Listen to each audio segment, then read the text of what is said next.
Welcome back to my channel SS কিচেনে সবাইকে welcome. আশা করি সবাই ভালো আছো, আমিও ভালো আছি। Good afternoon. আজকে এখন আমি গুড আফটারনুন, কারণ আমি সকাল থেকে আসতে পারিনি, তার কারণ নানা কাজে একটু ব্যস্ত ছিলাম। যাই হোক, এখন এলাম। এখন থেকে সারাদিন কি করব না করব তোমাদের সাথে অবশ্যই আমি শেয়ার করব। আর কি এখন বসে রয়েছি, বসে কথা বলছি। তোমরা তো জানোই শনি রবিবার দিন মাই রান্না করে। আর আমার না এই সত্যি কথা বলতে কোমরে একটু টান লেগেছে। যেগুলো আজকে ভেবেছিলাম ছোটো বাথরুমটা ক্লিন করব, সেটা আমার মনে হয় না পসিবল হবে। তাও চেষ্টা করব ক্লিন করে দেওয়ার, আস্তে আস্তে বসে বসে যদি পারি করে দেবো। কালকে বড় বাথরুমটা করা কমপ্লিট হয়ে গেছে। আর মা বাড়িতে থাকলে কী হতো, আমার এই কাজগুলি শুধু, যেমন কাল আর পরশু মানে সোমবার আর মঙ্গলবার মিতালি আন্টি আসবে না, তা মারও অফিসে আছে, তা এইগুলি তো আমার করা সম্ভব হবেই না। তোমাদের দাদাভাইও থাকবে না, আমারও সকাল দিকে বেরোনো আছে। তাই যে কোনো রকম রান্নাটা করে হয়তো বেরিয়ে যাব, রান্না করে ঘর মুছে ঠাকুর পুজোটা দিয়ে বেরিয়ে যাব। এইগুলি ক্লিন করার কোনো মানে সম্ভবই না। যাই হোক, ঠিক আছে, চলো। আর যেন তোমাদের কাছে একটা জিনিস শেয়ার করে, আমার যে প্রবলেমটা হচ্ছিল, আমি সেন্সলেস হয়ে যাচ্ছি, দাঁতে দাঁত লেগে যাচ্ছিলো। কালকে দাঁতে দাঁত লেগে যাওয়ার কারণে তোমাদের দাদাভাই চামচ ঢুকিয়ে দিয়েছে, মানে এতটাই অবস্থা খারাপ হয়ে গেছিলো যে আমার মুখ দিয়ে ব্লিডিং বেরিয়ে গেছিলো। এই কারণে আমি কালকে ব্লগটা তোমাদের সাথে ঠিকঠাকভাবে করতে পারিনি। আশা করি আজকে তোমাদের সাথে ভালোভাবে ব্লগ করব। আর ইচ্ছে আছে সন্ধ্যাবেলা একটু মেলায় যাব। কামারহাটির মেলায় যাওয়া সম্ভব না, কারণ আমাদের আজ গাড়ির ড্রাইভার থাকছে না, ওর ওয়াইফের শরীর খারাপ, ওর ওয়াইফকে নিয়ে যাবে। তাই আমাদের কাছে যেখানে সেদিন গেছিলো সেখানেই মা, আমি, তোমাদের দাদাভাই তিনজনে একটু মেলায় গিয়ে ঘুরে আসবো। চলো, ব্লগটা স্কিপ না করে দেখতে থাকো। আমার শাশুড়ির মতন, সত্যি কথা যে আমার শাশুড়ি খুব বোকা মানুষ, কিন্তু খুব সরল। বোকা ঠিক বলবো না, সরল। আমার শাশুড়ি এত ভালো একটা চাকরি করে, ওনার মনে কোনো অহংকার নেই। আমার শাশুড়ি যাই করুক, কিন্তু আমাকে যা ভালোবাসে তার তো মেয়ে নেই। সেই জন্য সে আমাকে সব সময় বলে তুই তো আমার মেয়ে। আর বাবাও বলতে তুই আমার ছোটো মেয়ে। ছেলে আছে আর আমি ছোটো মেয়ে। এবার বলতে তো পারবে না যে আমি তার বড় মেয়ে, কারণ ছেলে তো তার বড়, আমি তার ছোটো। আমার ছোটো মেয়ে বলতো, আর আমাকে পাটকাঠি বলে ডাকতো। মা আমাকে ভীষণ ভালোবাসে। কোনো শাশুড়ি তার বৌমাকে এতটা ভালোবাসে, এটা ভাবার বাইরে। আজকে বিশ্বাস করবেন, আমি আজকে উঠেছি ঘুম থেকে 11:30। আমার কোমরের যন্ত্রণা, আমার বুকের খাজে আমার এত যন্ত্রণা হচ্ছে, আমি উঠে দাঁড়াতে পারছি না। মা বললো ওকে ডাকিস না, ওকে গ্যাসের ওষুধ দিয়ে ও শুয়ে থাক। কোন শাশুড়ি বলবে? আজকে অন্য কোনো শাশুড়ি হলে বলতো কি উঠা, যা পারুক করুক গিয়ে। আমার শাশুড়ি কিন্তু বলেনি। সত্যি বলছি, মায়ের মতন মানুষ হয় না। আমি আমার মাকে ছেড়ে এসে আমি একটা মা পেয়েছি। আজকে আলমারির চাবি সব আমার কাছে থাকে, কোনো কিছু তার কাছে নয়। আলমারির চাবি থেকে শুরু করে সমস্ত কিছু, তার টাকার ব্যাগ, এই একটা দরকার ছিল কি একটা মশলা আনার জন্য, আমি ব্যাগ খুলে টাকা দিয়ে দিলাম, আমি দিয়ে দিলাম। কোনো কিছু নেই। সত্যি হচ্ছে আমার শাশুড়ি ভীষণ ভালো মানুষ গো। হয়তো রাগারাগি মানবীয় না, ওই 10 মিনিটের জন্য রাগারাগি হলো, আবার আমাদের মিট হয়ে যায়। এই কথাগুলি তোমাদের জানানো হচ্ছিল, তাই জানালাম। শাশুড়িও মা হয় যদি নিজে ঠিক থাকা যায়। আর নিজে যদি মনে করি বরকেটি 1 বছরের মাথায় আলাদা হয়ে যাব, তাহলে জীবনে কোনোদিন শাশুড়ি মা হতে পারবে না।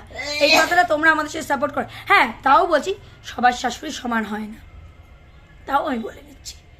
আমার শাশুড়ি ভালো, সবার শাশুড়ি সমান হয় না, এটা একদমই বাস্তব কথা। কিন্তু আমি যদি মনে করি বিয়ের 1 বছরের মধ্যে আমার বরকে নিয়ে আলাদা আমি আমার বাপের বাড়ির পাড়ায় চলে যাবো, আমি জেলেই যেতে পারতাম। আমি যেই টাকা স্যালারি পেতাম, তোমাদের যে দাদাভাই যেই টাকা স্যালারি পায়, সেই টাকা নিয়ে আমরা যদি মনে করতাম আলাদা হয়ে যাবো, আমরা আলাদা অনায়াসে হয়ে যেতে পারতাম। কিন্তু এই ভালোবাসাটা পেতাম না। আজকে বাবা আমার হাতে, তোমাদের দাদাভাই হাতে জল খেয়েছে, আমার হাতে জলটা খাওয়ার পরে বাবা চলে গেছে। এটাই বা কটা ছেলের বউর ভাগ্যে হয় বলো তো? এটা কতটা আমি নিজেকে প্রাউড অফ ইউ করি যে বাবা কোন এক মহিলা আছে, সে বলছে তার ছেলের ঘরে নাকি বাবা আসবে। আমি জানি না সে কে, তার ঘরে নাকি আসবে। তার নিজের ছেলের ঘরে বৌমা কাছে না আসবে বলো? ঠিক আছে, চলো পরে। Good afternoon friends. ঠিক আছে, যে আজকে দুপুরবেলার দিকেই তোমাদের সামনে এলাম কথা বলার জন্য। ঠিক আছে, যেহেতু দিদিভাই জানো যে শরীরটা ভালো ছিল না, তো যেটা বলার আছে, যে অনেকে বলে না যে সবাই যে ধরুন একে চাকরি দিয়েছে, ওকে চাকরি দিয়েছে বা কিছু হয়। ঠিক আছে, দেখো চাকরি দেওয়াটা বড় ব্যাপার না, ধরে রাখাটা বড় ব্যাপার। ঠিক আছে, আমাকে আমাকে যে কেউ চাকরি দিতে পারে, কিন্তু 30-35টা বছর সেই চাকরিটা কন্টিনিউ করা, দ্যাট ইজ ইম্পর্টেন্ট থিং। ঠিক আছে, রেফারেন্সে অনেকে ঢুকতে পারে। আমিও যখন জব করতাম আমি কারোর দয়ায় চাকরি পাইনি, আমি নিজের যোগ্যতায় পেয়েছিলাম। ঠিক আছে, এবার ধরো আজকের দিনে দাঁড়িয়ে বা আগেকার দিনেও কী হয়েছে, কেউ কারোর রেফারেন্সে পেলো, কিন্তু তোমরা জানো যেটা আমার ক্ষেত্রে বা বলো বা তোমার দিদিভাই যেমন শরীরটা অসুস্থ, আমার ক্ষেত্রে কী হয়, বাবার ট্রিটমেন্ট ছিল, সেই চেক আপের জন্য আমি হয়তো সেই সময় কন্টিনিউ করতে পারিনি। কিন্তু এই যে লোকে বলে না, আরে তুই তো এর থ্রু দিয়ে চাকরি করেছিস বা এর থ্রু দিয়ে চাকরি ধরে করতে গেছিস, এর থ্রু দিয়ে চাকরি পেয়েছিস, আরে আরে বাবা চাকরিটা তো সে করছে না রে বাবা, যে দিয়েছে সে জাস্ট ঠেলা দিয়েছে, গাড়িটা কিন্তু যে চাকরি করছে সেই চালাচ্ছে, এটা মাথায় রাখতে হবে। That is most important thing. ঠিক আছে, গাড়ি যে চালায় সে বুঝতে পারছে যে আমাকে কিভাবে গাড়িটা চালাতে হবে। আরে আমি মোটর ট্রেনিং থেকে তো শিখে তো এলাম, কিন্তু রাস্তায় যখন গাড়িটা চালাবো তখন কিন্তু আমি একা চালাবো, সবসময় পাশে কেউ থাকবে না, এটা মাথায় রেখো বন্ধুরা। হ্যাঁ ফ্রেশ, চান করে পুজো দিয়ে চলে এসেছি, এবার লাঞ্চটা কমপ্লিট করে নেব। দেখা হচ্ছে তোমাদের সাথে আবার বিকেলে। সরি, আজকে মেনুটা তোমাদের সাথে একটু শেয়ার করে দিই, চলো দাঁড়াও একটু দেখতে থাকো। আজকের মেনু হলো বোয়াল মাছ সর্ষে বাটা দিয়ে, ইলিশ মাছের মাথা দিয়ে চাল কুমড়োর ঘন্ট,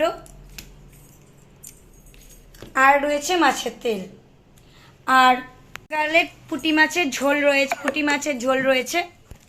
আমি তো পুঁটি মাছ খেতাম না, ভাবতাম যে অশ্বর জন্য পুঁটি মাছ খাওয়া যায় না, তারপরে মনে পড়লো যে না, অশ্বর তাবিজ থাকলে পুঁটি মাছ বোয়াল মাছ খাওয়া যায় না, যেহেতু আমার অশ্বর তাবিজ নেই আমি খেতেই পারি। তা পুঁটি মাছ খেতে যে এতটা টেস্ট এটা আমি জানতাম না। আমার বাড়িতে খাওয়া দাওয়া হতো, বাট আমি কোনোদিন খেতাম না, আমি তো মাছই খেতাম না। আমি তো এই বাড়িতে এসে মায়ের কাছ থেকে মাছ খাওয়া শিখেছি। আজকে পুঁটি মাছের ঝোলটাই খাবো। ঠিক আছে, চলো আবার পরে লাঞ্চের পরে দেখা করলে করবো, নাহলে একবার ইভিনিংয়ে দেখা করব। চলো টাটা। আমরা 3 জন খেতে বসছি। কিছু হিংসুটের মানুষ আছে যাদের নাম আমি আর মেনশন করলাম না, তারা আমাদের সুখ সহ্য করতে পারে না বলে তারা আমাদের অনেক ক্ষতি করার চেষ্টা করেছে। তাদের উদ্দেশ্যে বলছি, তোমরা হাজার ক্ষতি করলেও ওপরে ভগবান আছে, তোমাদের ক্ষতি তোমাদের কাছে রিটার্ন হয়ে ফিরে আসবে। আমরা একসাথেই থাকবো। এই যে আমরা 3 জন খেতে বসে গেছি, আমার শত্রুপক্ষ দেখে নাও, আমরা 3 জন এখনো একসাথেই আছি, তোমরা হাজার চেষ্টা করে আমাদের আলাদা করতে পারবে না। এই যে আমরা তো আমার শত্রুপক্ষ মিসেস সিং, হাজার চেষ্টা করে আলাদা করতে পারবে না। এই যে ফ্রেন্ডস, গুড ইভিনিং। কোমরের যন্ত্রটা এত পরিমাণ বেড়েছে যে মেলায় যে যেতে আর পারলাম না। ইচ্ছে ছিল ভীষণ, মেলায় যাওয়ার খুব ইচ্ছে ছিল, যেতে পারছি না।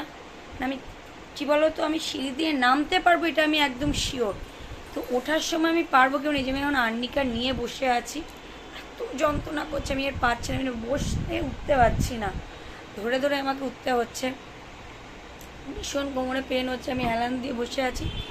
ঠিক আছে, চলো তোমরা দেখতে থাকো ভিডিওটা, স্কিপ না, জানি ইন্টারেস্টিং আসবে না, একটু মেলায় গেলে তোমাদেরও ভালো লাগতো। ঠিক আছে, চলো ভিডিওটা স্কিপ না করে দেখো। গুড নাইট ফ্রেন্ডস, আজকের মতো ভিডিওটা এই পর্যন্ত। যদি ভালো লেগে থাকে অবশ্যই লাইক কমেন্ট শেয়ার করবে। এখন অবধি যারা আমার চ্যানেলটি সাবস্ক্রাইব করে উঠতে পারে তারা আমার চ্যানেলটি অবশ্যই সাবস্ক্রাইব করে। আমাকে এখানে ভয়েস ওভার দিতে হলো, কারণ আমার গলাটা প্রচণ্ড ভেঙে গেছিলো, যেই কারণে আমি ভয়েস ওভারটা দিয়ে দিলাম। তার জন্য তোমাদের কাছে আমি সরি চেয়ে নিচ্ছি। যাই হোক, আজকে থেকে তোমাদের সাথে নর্মালভাবেই ভিডিওতে আসবো, ভয়েস ওভারটা যতটা পারবো আমি কমই দেবো। আর ভয়েস ওভারে দেওয়ার একটাই উদ্দেশ্য কি, অনেক সময় অনেক কাজবাজ যেগুলি শেয়ার করি তোমাদের সাথে সেগুলি ভয়েস ওভার না দিলে হয় না।